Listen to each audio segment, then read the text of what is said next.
So I suppose the history really of the Medway towns, to begin with, is a history of Rochester, because Rochester comes from the Latin for the fortification by the river. So that was the first crossing of the river Medway. Goes back to Roman times. I mean, you've got Rochester, which is still very much classified as the Dickensian. So Dickens used to go on long walks with his dad, and he'd walk past Gad's Hill Place out in Rainham, and had admired the house. And so that's eventually, when he got the money, that's what he bought. And so lots of his books are based in and around Rochester. Rochester, absolutely steeped in history, and I love just walking along it. As I said to my husband, I would love to be able to put my hands on the walls.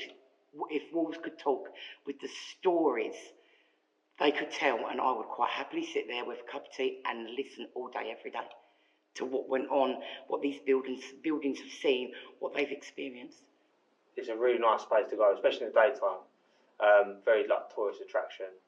Those restaurants. I would say that's the best bit about Medway. One of the places I had an office when I worked for the University of Kent in Medway was in the historic Dockyard, in the Clock Tower building, almost opposite the dock where HMS Victory had been launched. Chatham Dockyard was getting so many orders for ships they couldn't keep up with them. So all around the valley here, you had private shipyards. And Martin and Henniker were building ships of the line like this just here. Blows my mind to think these things would sit floating in the river. Yeah, we are the historical Medway towns, reaching far and wide, and I absolutely love it. A lot of children today haven't really seen what Medway can hold for our history. A lot don't even realise that the table that's in the White House was originally made in Chatham. So you had the cathedral, which dates from 604 in Rochester, the castle, which is Norman, so Norman is the tallest Norman keep in Europe. And then after that, you then get, in the Tudor period, the growth of the Dockyard. And that was really when Chatham started to expand. So in 1568, this massive explosion of people coming in from all over the place, the skilled trades coming in. So that's when the conglomeration of Medway began to expand. So then you got this continuous route running from Strood, which was on the Pilgrim route, through Rochester, through Chatham, through Gillingham, onto Rainham. Gillingham again began as a small village down by the Strand, and then that developed as the Dockyard grew into Gillingham. So really, that's sort of the root of everything. And also you've got the memorabilia and everything of the historic Chatham Dockyard. That I think that was when Chatham was at its heyday, was when the Dockyard was open. So if you bring sailors and soldiers to an area and you give them free time so they can go and drink in pubs, then what that brings is people that are going to service those soldiers and sailors. So you get lots of prostitution. And Chatham in particular has got a very long, colourful history of sex work, both male and female. But what you have, or what you've got in Intra, is a pub called The Ship, which almost certainly is the oldest ongoing LGBT venue in the country, I reckon. We know that there were people going in, there were gay men going into that pub back in the 50s. I think it goes back a long, long way before then. If you look at the archive records of soldiers and sailors being arrested in the Medway towns. It's quite a dangerous place to be at night as well. You know, there was quite a few prostitutes killed, and quite a few sailors as well that used to have fights down there, were found, cut, and that sort of thing. That's what you get when you get a lot of Navy, a lot of Army. There's a lot of friction between the two groups, and both the barracks were quite near because you've got Brompton at the top and Pembroke. Of course, they used to clash, and can't believe it. You know, they're there sort of protecting the country, but when they get ashore, they want to punch up with each other. So it's quite a bizarre situation, really. But yeah, it used to happen. At the Royal Navy, you would always see them, the guys out in 5s and 6s. They'd never go out by themselves. It was quite odd because they would end up having a punch up. I mean, it was the Eagle Tavern in Military Road was a real favourite place for the Royal Navy. Both my late dad and my late father-in-law both worked in the Dockyard. I was born in Rainham, but then when I was a teenager, my parents moved to Gillingham because they got a Dockyard pub. It was called the Prince of Guinea. They took it over and it was like incredibly busy. It did everything from the naval officers down to all the Dockyard apprentices. As a kid, that was great for us because on naval days, we got to know all the officers. We'd go on all the submarines and all the boats. When I was an apprentice, my job at the end of a Saturday was to phone up the Royal Navy Patrol, and I'd speak to the guy at the Royal Navy Patrol, and he'd say to me, "Well, how many have you got for us today?"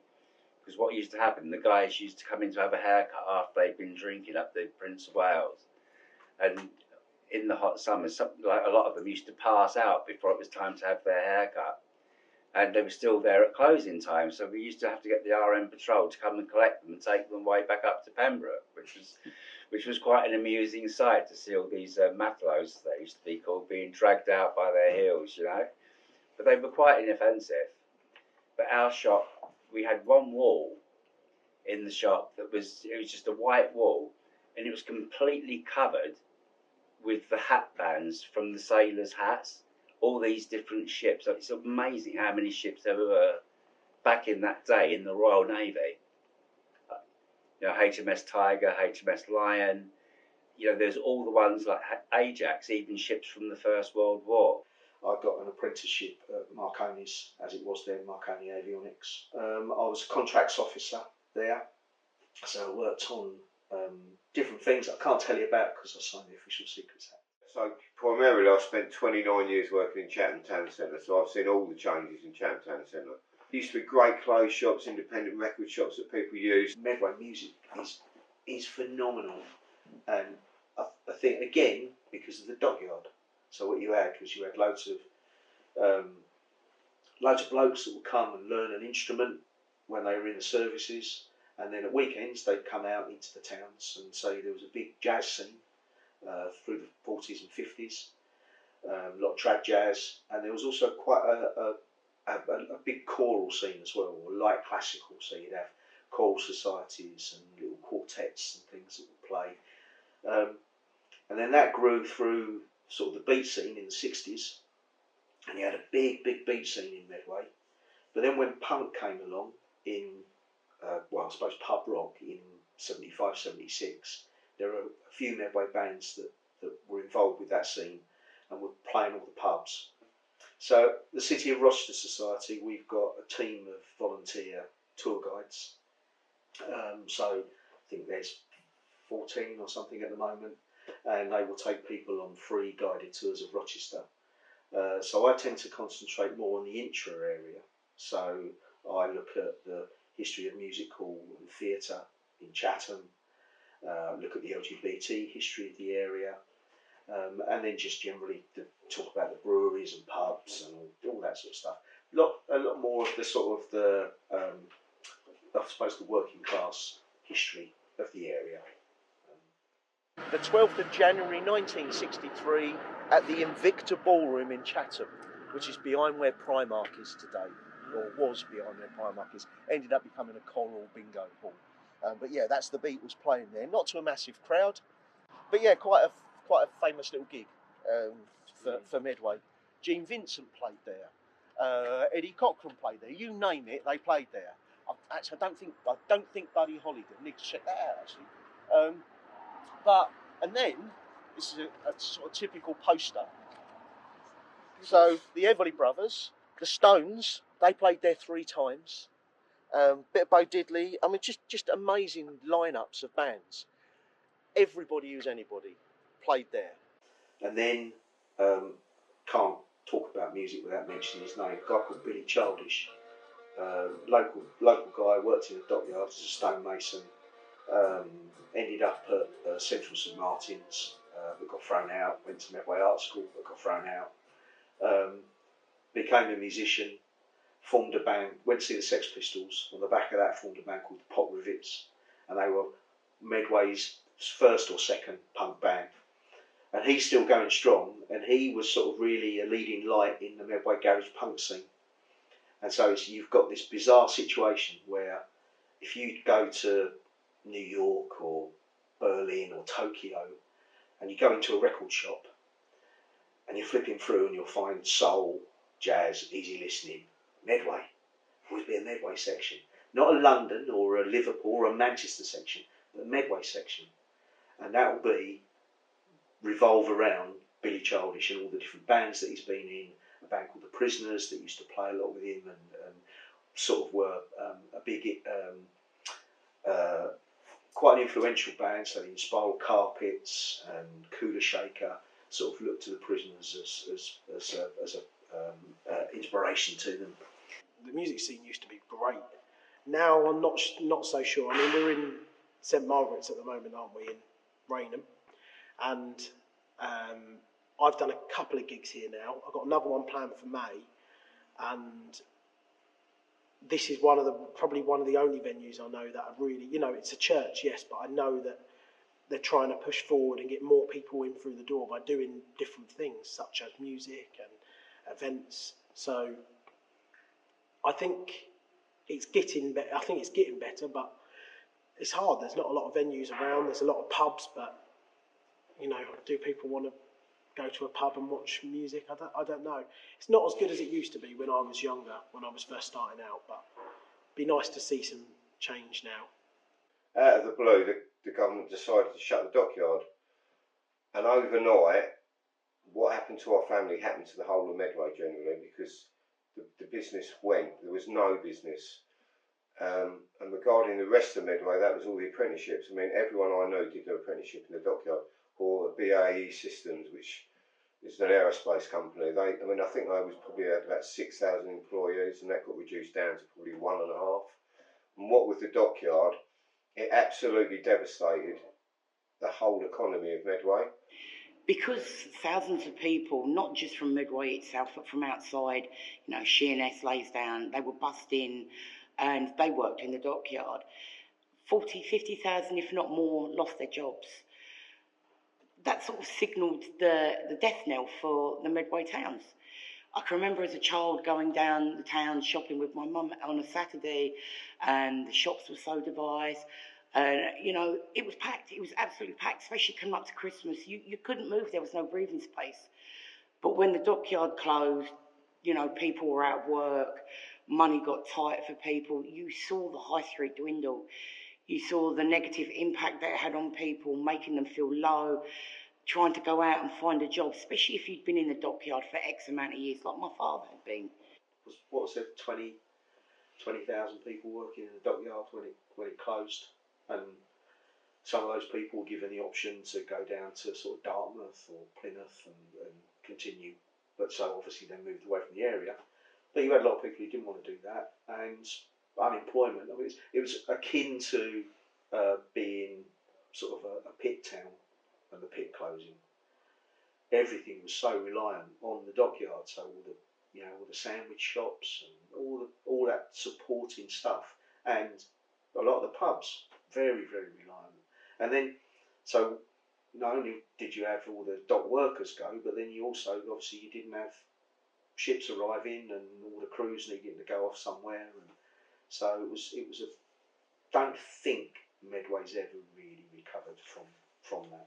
I think the downturn for Chatham, from my experience, was as youth we all had guaranteed apprenticeships we could go to. The dockyard was thousands, many skills you could learn. BAE, I remember being a massive employer, doing some great apprenticeships, and once that went, it absolutely collapsed. It collapsed my parents' pub, which went from a naval pub full of officers, apprentices, the teachers, whoever, to absolutely nothing. Everyone, some people moved away to the other dockyard, and it's never really got back to itself from that point of view, really. That was just, it took everyone's opportunities away, really. People had to look further afield, people had to get out of Medway to get training, to get new opportunities, to create a career. Whereas for many years we was comfortable having all of that on our doorstep. And I think that was a massive change. I saw it, and from an internal family point of view, saw the business collapse. We rebuilt that, but it was years of struggle to turn it just a vibrant pub again, rather than something that was relied on by something that had been there for hundreds of years. And I really think that made such a difference, really. It took out the basic economy, really. Because the dockyard had shut down and the workers weren't here, the wealth wasn't here anymore. Obviously, things went down. The money wasn't being spent in shops, so shops were closing. Obviously, rentals went down. People moved into the area, especially the overflow from London. There's so many people from London now. At that time, I just left school and started my hairdressing career, and I ended up, after a few small jobs, in Chatham and the heart of it, and it was very thriving initially, but we had the art college, so we had a lot of people that were coming in and out from London, but the local economy was dead. We had the sort of business that attracted people further afield, so we managed to survive that. But the struggle was really real. I mean, people just left in their droves. There was quite a lot of poverty at the time. I mean, it always had its pockets of poverty, but it just seemed like all hope had gone. It felt like all the youth coming through didn't have that natural progression to become skilled tradesmen. Where are you going to go? What are you going to do? It's almost quite a generic sort of thing in Medway, which I suppose we shouldn't have taken for granted, but the dockyard had been there for maybe 300 or 400 years, I don't know, forever. Having to start anew, to go out and find a job, it's hard trying to find a job now. But back then, for what they had done, if they'd been in there from an apprentice, trying to find a job in that field was getting harder and harder. So, unfortunately, watching Medway die is what I've done. And from an internal family point of view, saw the business collapse. We rebuilt that, but it was years of struggle to turn it just a vibrant pub again, rather than something that was relied on by something that had been there for hundreds of years. And I really think that made such a difference, really. It took out the basic economy, really. All those people spending money, all the apprentices, that was all gone, They weren't regenerated. There used to be great clothes shops, independent record shops that people used. They all shut, they all died. Yeah, Chatham High Street used to have Marks and Spencer's, Woolworths, British Home Stores, these lovely big shops. And then slowly but surely, M&S moved out because they opened what was the Saver Centre, now known as Hempstead Valley. You look at kind of Chatham High Street, and you had quite a number of big shops that were in there, and that's kind of, I kind of use the word decay. The thing is, if you will take a walk down Chatham High Street or Gillingham High Street, you probably would say that it's not improving. You know, you got quite a few people that are homeless down there. That being said, there are sleepers initiatives that are trying to get people housed. You've got street angels, caring hands. So you've got people out there trying to help. But you've also got a number of people that are in addiction down in the high street. Whenever I go out for lunch, you know, you kind of bump into a few people that you either work with or you are working with. So, yeah, I don't know. I think high streets are just generally in a bit of a decay. Do you know what? I try and avoid them, the high streets. I know I said about Rochester, I think Rochester's one of the better ones, but it changes in the evenings. But during the days, I try and avoid Chatham High Street, Gillingham High Street as much as possible, unless I have to be there. I would not want to be down there. What I've seen is Medway, the high street has just died. You go down there and you've got charity shops and you've got vape shops and you've got fruit and veg shops and that. It's not as diverse as it was. I could go down there, you had different kinds of shoe shops and clothes shops and, you know, everything was there. You've got shops sitting there vacant. It's not like it was. We were bustling once. You'd see the army chaps down there, the navy chaps when they were home on leave, and it died. And it's never regained the power that it once had. There's a lot of history in Medway, which is nice.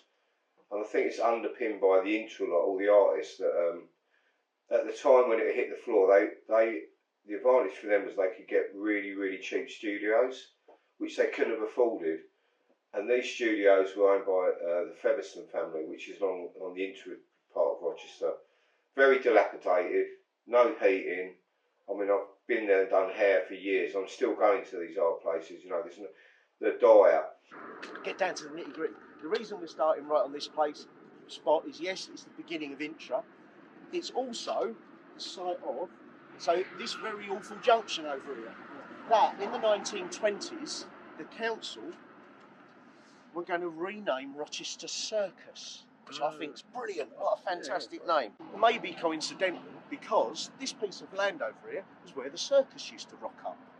So Lord George Sanger's circus used to come and set up on the piece of land over here, right through the 1800s. I don't have any photographs of it in Chatham or Rochester, but I do have this rather wonderful photograph of the circus arriving in Gillingham. So Gillingham railway station is just here. They're going over the bridge, over the railway line, and this is Lord George Sanger's gilded carriage. And sitting at the top here is Boudica. And Boudica was a woman called Ellen Chapman. She was married to Sanger. She used to be the Lion Queen. So she was the very first person in the UK ever to put her head in the mouth of a lion in a cage. And she used to get in a cage and get him to do all tricks and stuff. She was, yeah, sitting on a horse on top of this thing. Sometimes she'd sit up there and they'd have a live lion and tiger sitting either side of her. Amazing, absolutely amazing. When she was the Lion Queen, she'd performed for Queen Victoria at Windsor Castle. She was very well known.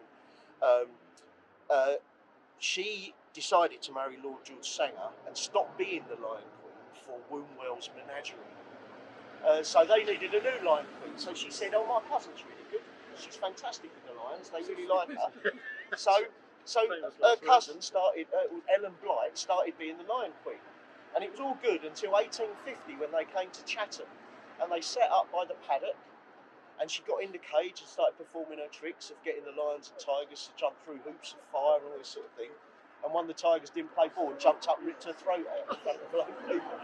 So that made the front page of the London Illustrated News. It's a really famous story. And Staffordshire made a figurine of the Lion Queen being attacked.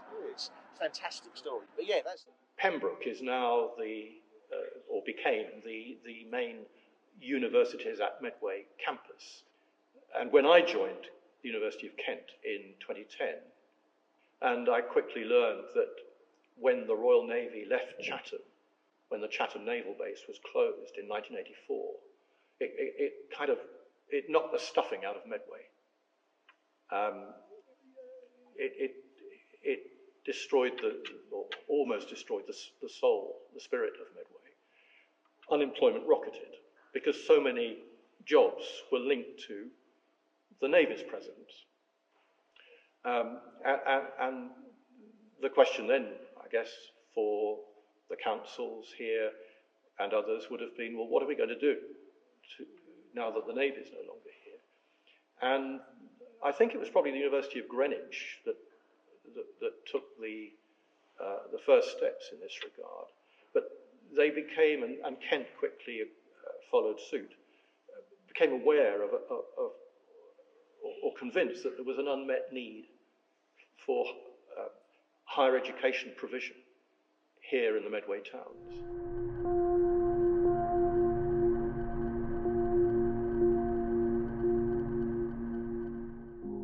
I think that a lot of it is to do with art being accessible to everyone.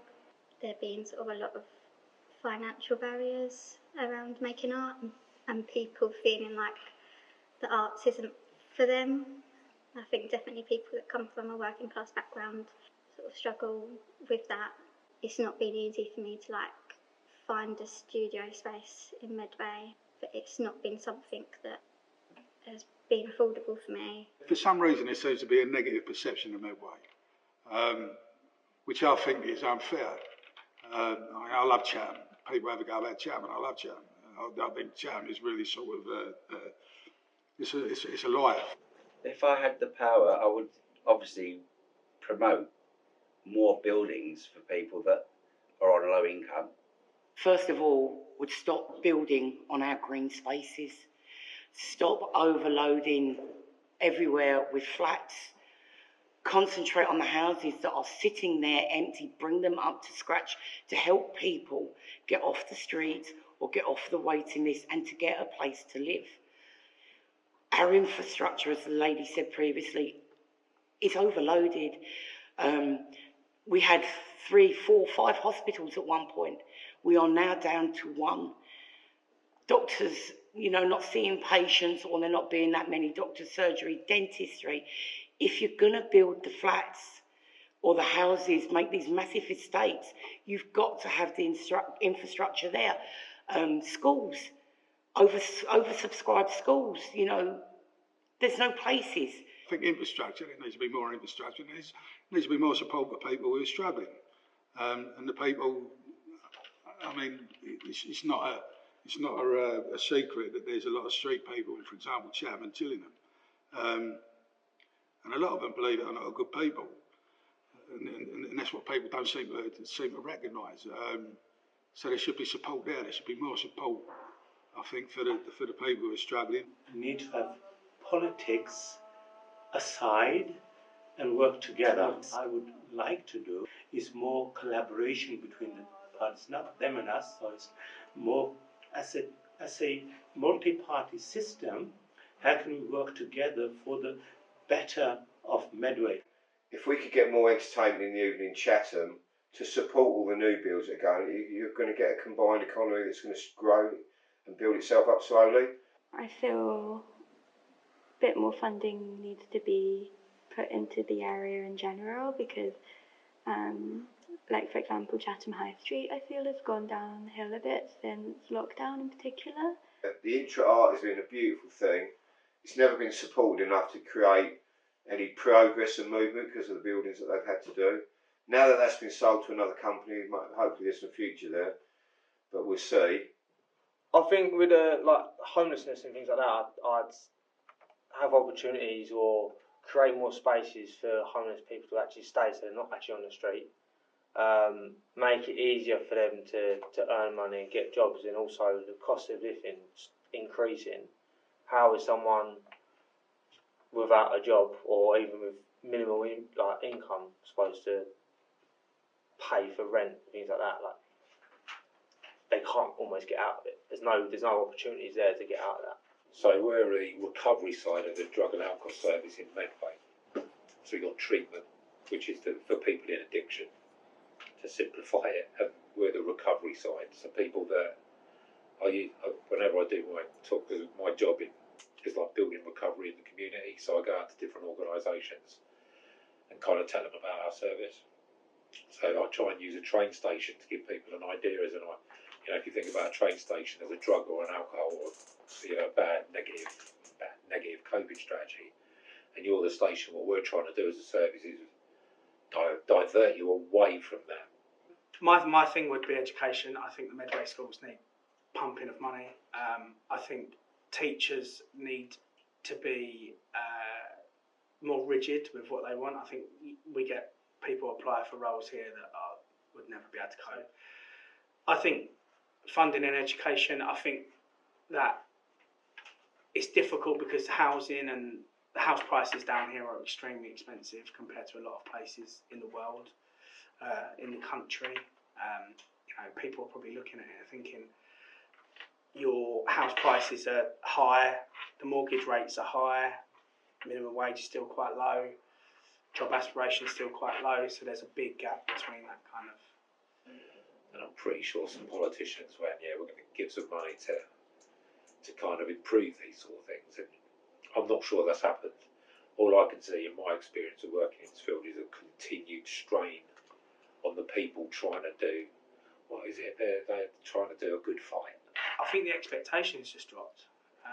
The expectations dropped for children at school, for children to go and where they wanted to go and get a job. We used to have careers assemblies, and people would say, "Oh, I work with Dad." It's like, is that the best? Is that everything you want to do?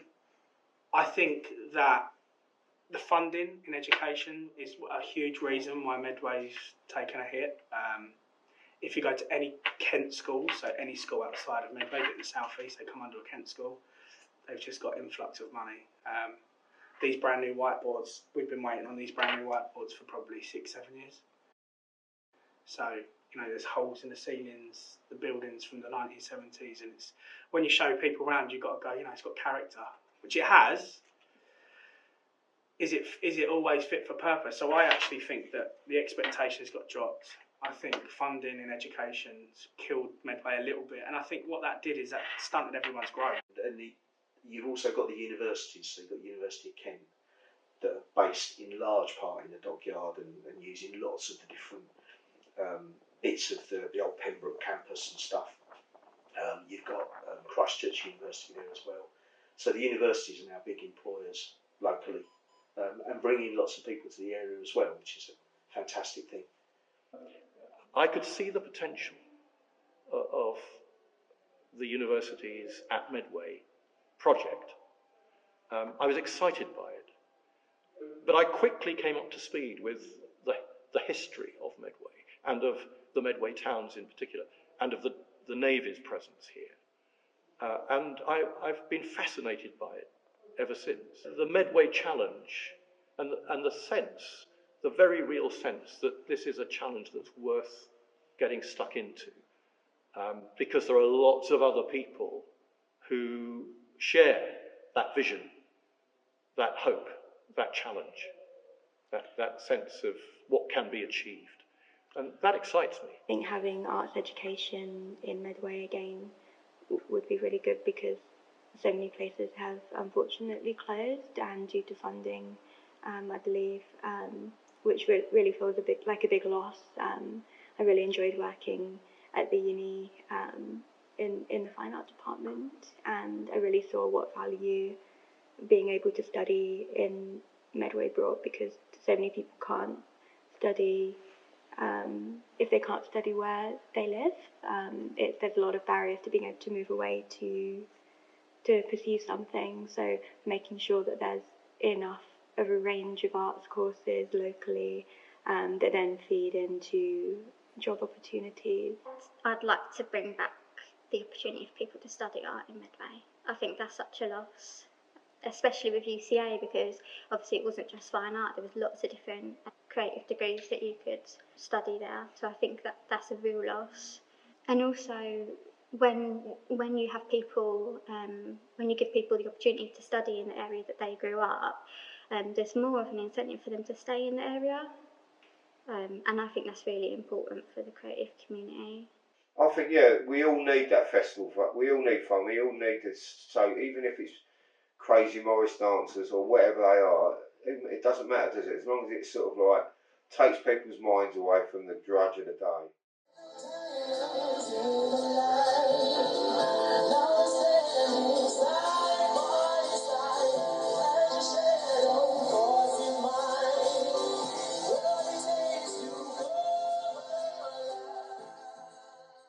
They used to have a lot of parades and everything. That was a wonderful spectacle to see.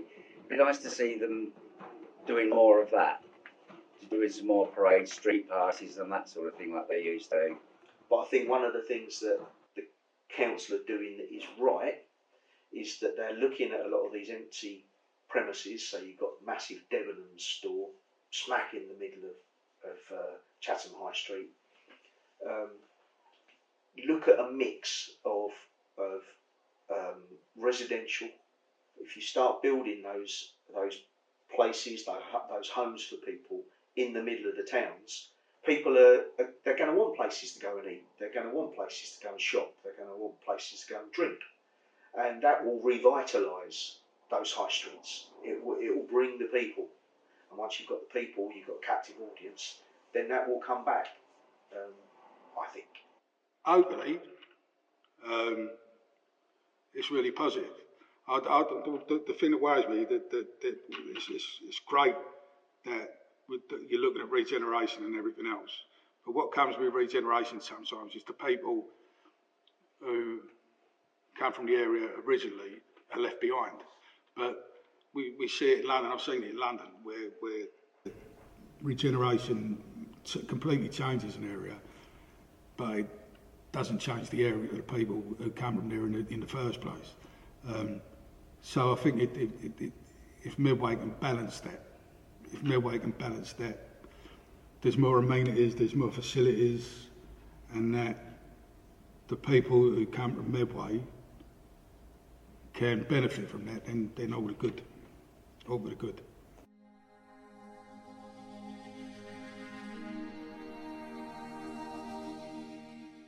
We were quite late to the party when it came round to having a Pride event.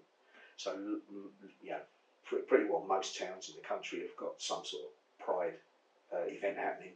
But we've got an amazing woman called Hilary Cook who runs Medway Pride, puts on this incredible event, which is really brilliantly inclusive and joyful, and it's a wonderful thing to be involved with.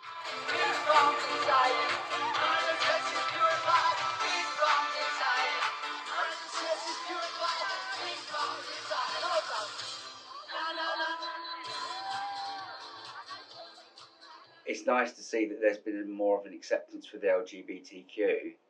Back in the day, there was only just one or two places where people could go that were gay, like the Ship and the Royal Exchange. But now there are quite a few public houses in Medway that cater for that fraternity of people. There's even proper radio stations now, and there's a radio station called Gaylio, which is a fantastic station. Play very good music, and there's always news on there. People are acceptant now, especially in the service that I'm in, like working with the community. I've had no problem when I was cross-dressing, which I do. But they gave me a job here. They thought it was great that there's someone who was representing that sort of community.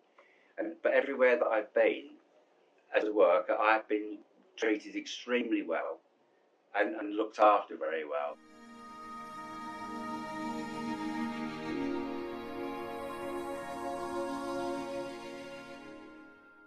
One of the good things about Medway is the way that Medway people do try to look after their own. They try to look after the people who are struggling. There's a lot of volunteering. If you got like where we're sitting now, if you look at the St Margaret's Church, if you look at the different organisations, ours that are working with people to try and get them to in a position where their circumstances are that much better. There's a lot that goes on, and if it was resourced, it'd be a lot better, I think. And then once a year, and in July, in the summer, we have a peace walk. We started off with the Naval War Memorial, so a bit of a service, a multi-faith service, so not just a Christian, but Jewish and Muslim. So people coming in saying their prayers, which was very powerful actually. For me, it was very powerful, and had a bit more understanding of what's going on and their deities and so forth going on. Then we walked down to St Mark's Church, which is just down the road, right? And it's a beautiful place. So they have a bit of everything. So some food, some entertainment, some knowledge, and hopefully at the end of the day, they've taken away something really positive and got to know something that they didn't know before. And even if they didn't, just enjoyed themselves for the day. That's good enough. I feel that there is a good community spirit. People look out for one another, I would say. Now, that isn't always true. It's not true everywhere, perhaps. I think that's a positive thing about Medway. We try our best here to give a service to the people that want to get off of the drugs and the alcohol. There's quite a few of them that do. But we've now got a young people's service. We've introduced a young people's service for the sort of 14 to 25-year-olds. In the area that I work, there's a hell of a lot of support and community because people are like-minded. They know that other people are in trouble. They're there to help them. So there's a lot of people helping themselves in Medway. There is a community, yeah. There's a lot of people that are working out there for not any pay at all to supply and help these charities and the services that are being provided to keep them afloat. They know that it's needed, and the public have got together and have joined in this massive sort of surge of volunteers. When you work in this field and you can see all these volunteers that are volunteering their time for free to do a number of jobs, you've got Second Chance down the road, you've got yourselves getting people into education at any level, you've got Margot supporting people with accommodation, you've got Megan CIC, which is kind of supporting people with mental health. So when you see that, it's flipping amazing. It's really, that's really heartwarming, having all of that sort of stuff in your face, so that you can sit there and think, it's really good. What it is now is over I think maybe 100 volunteers that pick up food from Co-op or Asda, perishable food that still has last eatable dates, and we take that and we deliver that to the people in need. So Food Bank has its own role. We work with Food Bank as well, but this is people who are refugees, people who are homeless, or people who are in need. So there's a few organisations here, charities that work, and they look forward to receiving the food every week, and that's one of the things we do in terms of charity work and helping within the community. And then there's other more fun activities like football or cricket, and within that's organised by volunteers. So there's so many volunteers that have put themselves forward to help the homeless and things like that. You've got helping caring hands, all voluntary services that supply food for people that are on the streets. And there's quite a lot of people that are homeless in Medway at the moment. It's quite disturbing actually to sort of see them at night queuing up for food, with sleeping bags thrown over their shoulders and stuff. It's quite heartbreaking, really. So we're the recovery side of the drug and alcohol service in Medway.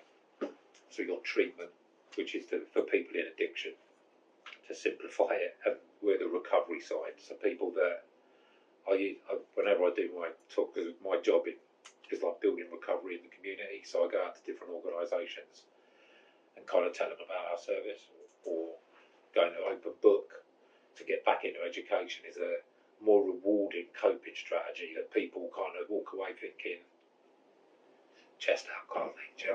For a minute, I feel good about myself.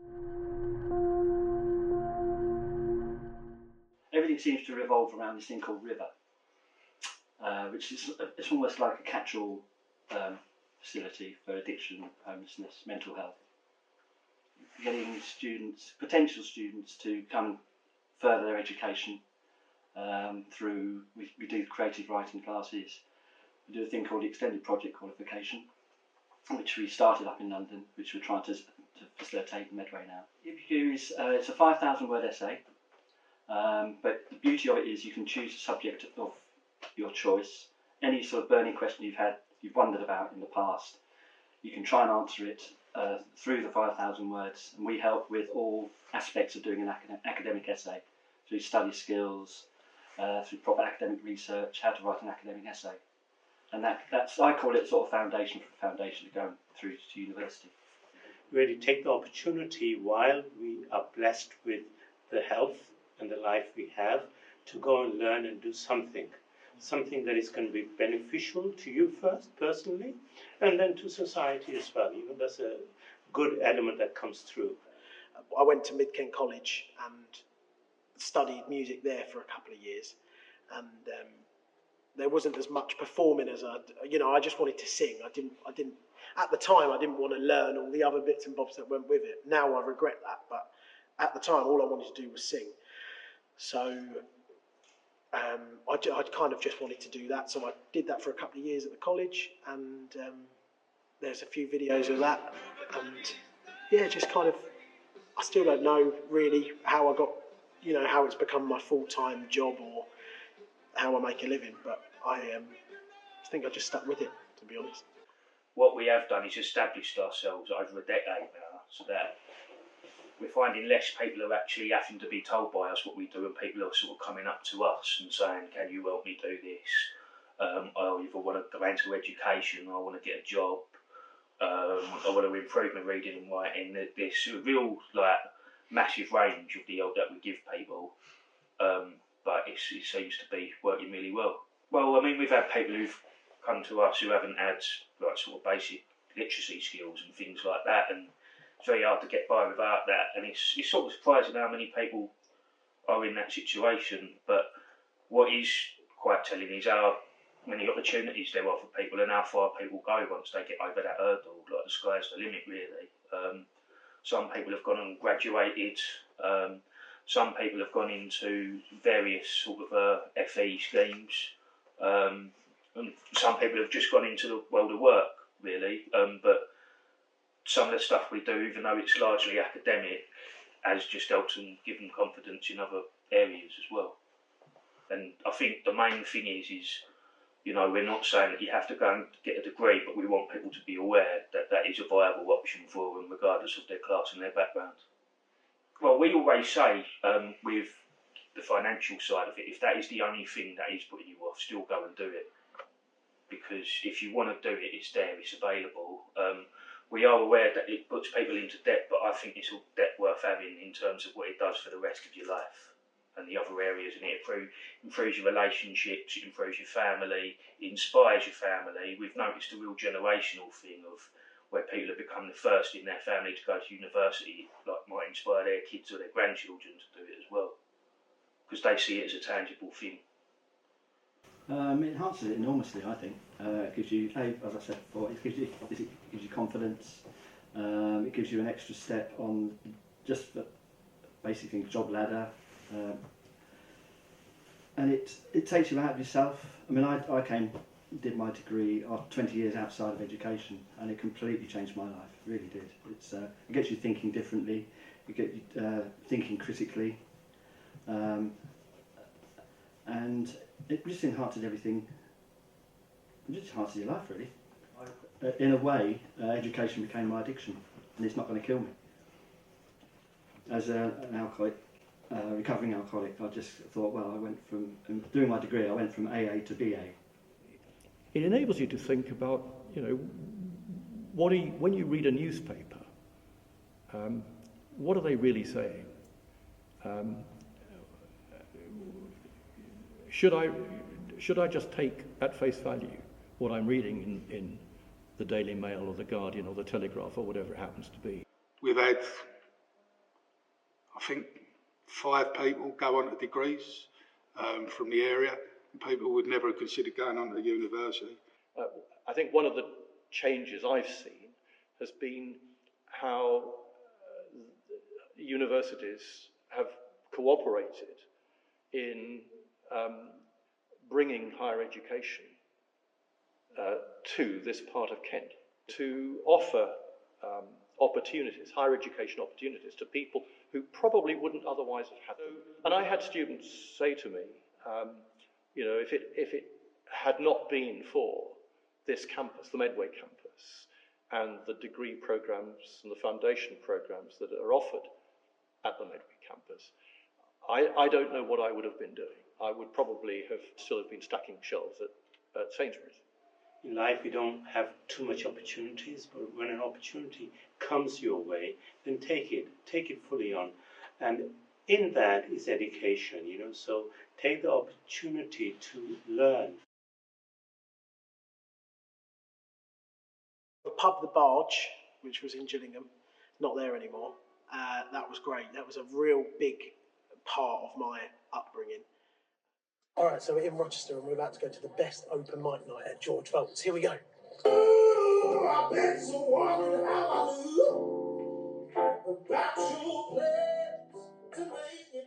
They used to do this open mic night there, and Tim, his name was, he's passed away now, but he was the guy who used to run the pub, and you would be playing on stage, and he would go around. If you were talking at your table, he'd come around and he would shush you and say, "There's someone performing here," and it was great. And that was kind of like the opening of my my kind of music career, I suppose. We've had tribute bands here. We've had drama here. With the potential for developing a building like this, a church building like this, is huge. Well, a big focus of my practice is disability arts and making arts more accessible to people in many senses of the word. So I've worked in making the arts more accessible for deaf people. I used to work for an organisation called Stage Text, and they focus on all forms of access for deaf people in terms of theatre, cinema, any art form. And facilitation is another thing that I do quite a bit of, so facilitating creative workshops for all age groups and abilities, workshops as well, which focused on making natural spaces more accessible in a creative way. So often I feel that green spaces can feel a bit inaccessible to disabled people, and also a lot of different people. For example, if you come from the city, you're not as used to being out in the countryside. And I was using drawing and writing exercises to kind of think about how can we explore these places. Intrabit is definitely up and coming and has a lot of creative stuff going. Arts in Chatham, Intra, that offers like classes, and they've got lots of different specialist arts facilities there, and it's just a really nice sort of welcoming space for all people to come and create. Recently, like in the last few months, opened up something called the Scrap Store. It's not sort of education-wise, but in terms of accessing arts materials, it's a scheme where people can donate art materials that would have otherwise gone to waste, to landfill, and you can pay a small fee to become a member, and then you can use as much of the art supplies as you want from there, which is really important because art materials are very expensive.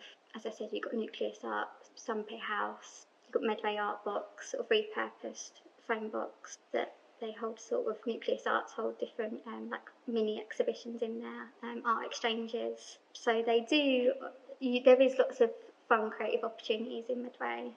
But as far as I'm aware, the Dockyard and the University of Kent are moving towards making something called the docking station, which is going to be more sort of based on digital art.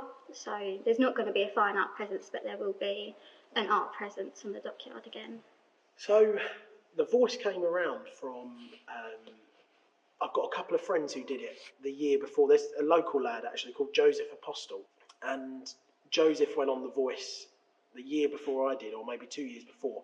And I remember seeing him after and being like, "Oh, how was it?" He said, "Yeah, it was great. You've got to do it." And then I was, "But how did you do it?" But for me, I queued up at, I think it was at Wembley, and I remember just queuing up there and getting through about 10 to 15 auditions before you even get onto the TV part.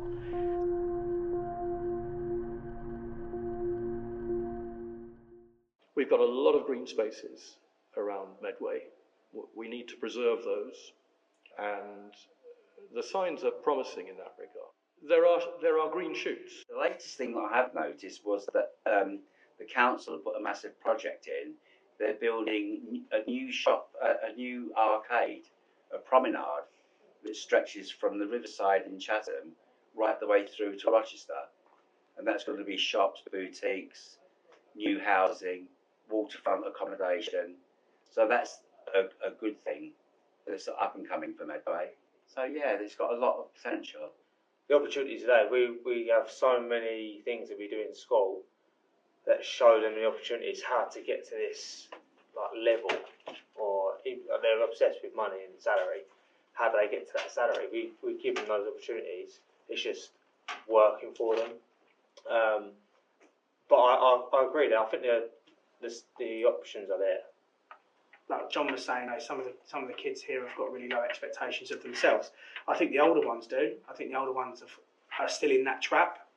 I think if you look at some of the newer kids that we're getting through, the year 7s, year 8s, and the parents that we show around, they've got huge aspirations for their children. I think we're just coming into the nicer side of it, and I think sometimes it might skip a generation, but I do think I think education, that kind of stuff. The next generation, and we in Medway need to embrace that, is artificial intelligence. I would love to see a smart Medway using artificial intelligence, using technologies that are not maybe even there today, to make sure all our refuse is collected, all our trees are planted, and all our, whatever it is that the community needs, and that would be a utopia, if you like, a wonderful future for Medway. I said to my husband the other day, I'm 52 years old, why did I not see the beauty and in the nature and everything that surrounds me when I was a child? Why has it taken me till I'm in my late 40s and early 50s to see the beauty that is all around us, whether it be in someone's garden or old buildings or 1960s architecture or 1920s architecture, to see that it's there? If don't hide behind that phone, don't hide behind that screen. Go out, see Medway, see Kent, look at its history, look at its people. Job opportunities, jobs, education, high top level education, and then a vision for where Medway needs to be, and bring the people on board for that. I think working with addiction agencies, we're coming across a lot of interesting characters who I think have definitely got potential to go on and do this further education if they want to. It's just, I think it's persuading them that they have got the ability. I think that's the most difficult thing. The biggest challenge we face really is the two students who just got their degrees. At first they thought, no, I can't be doing that. But with gentle persuasion, and they write essays, and we say, that's if you want to, that's good enough. If you want to go on and do a degree, and they did. Medway is a great place. Medway is a great place. It's still in the process of being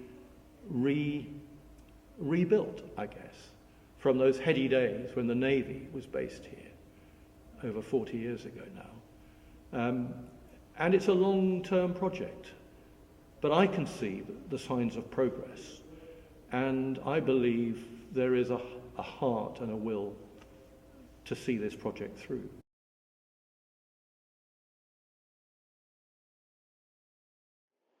It's just, I guess that's kind of another core value, isn't it? Is you're proud of where you're from and the efforts that people are putting in to help people. I'd say the people are probably the greatest thing about it, because I just find it a really welcoming and friendly place. I think Medway's fun because it doesn't take itself too seriously as well.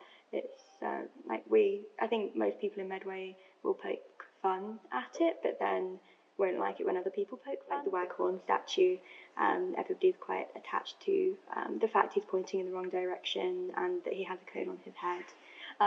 But the fact that it's become some kind of local legend that everyone's quite attached to, I like those aspects of living here, that we kind of make mythologies. Always been in Medway. We moved to Ashford for a while, but I genuinely did miss being here and local, and all my family are in Medway. So I'd say it's really rich. I think one thing I like about Medway is the diversity of people here, and sort of the range of views people have and how friendly it is. It can feel quite villagey in a way, which I do like. If you meet somebody, you'll usually work out a few connections with friends and family members. Medway has got its downsides. I've always been proud to come from Medway. I used to go away to school, and I used to come home every 3 weekends, and I would purposely look at coming down the motorway with my escort. As soon as he said Kent, I knew I was home. Yeah, I am proud in Medway really because it's got it's had a lot to offer. It's a very historic place. You know, it's Rochester particularly it's been famous for hundreds and hundreds of years. This is my home. It has got its bad points, it's got its low points, it's got its high points, it's got every kind of point that you can make imaginable to look at, to feel, to see. But Kent is home. It's beautiful. Because we all shared the common vision and enthusiasm for helping to regenerate Medway, which had had the stuffing knocked out of it by the Navy's departure more than 40 years ago now. So I found it absolutely fascinating and really exciting to be part of that grand project, if you like.